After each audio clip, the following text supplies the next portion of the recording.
ఎగువ ప్రాంతాల నుంచి కురుస్తున్న వర్షాలతో శ్రీశైలం జలాశయానికి 1,00,000కు పైగా క్యూసెక్కుల భారీ వరద నీరు వచ్చి చేరుతోంది.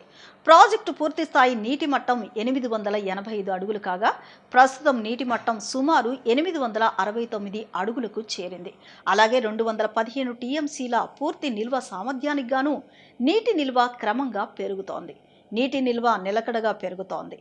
జూరాల నుంచి 2,45,183 క్యూసెక్కుల నీరు శ్రీశైలం జలాశయానికి చేరుకుంది. ప్రాజెక్టు వద్ద కుడి, ఎడమ జల విద్యుత్ కేంద్రాలలో విద్యుత్ ఉత్పత్తి ఇంకా ప్రారంభం కాలేదు. ఎగువ ప్రాంతాల నుంచి కురుస్తున్న వర్షాలతో శ్రీశైలం జలాశయానికి 1,00,000కు పైగా క్యూసెక్కుల భారీ వరద నీరు వచ్చి చేరుతోంది.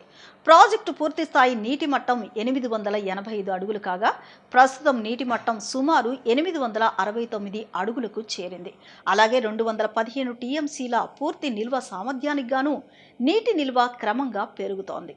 నీటి నిల్వ నిలకడగా పెరుగుతోంది. జూరాల నుంచి 2,45,183 క్యూసెక్కుల నీరు శ్రీశైలం జలాశయానికి చేరుకుంది.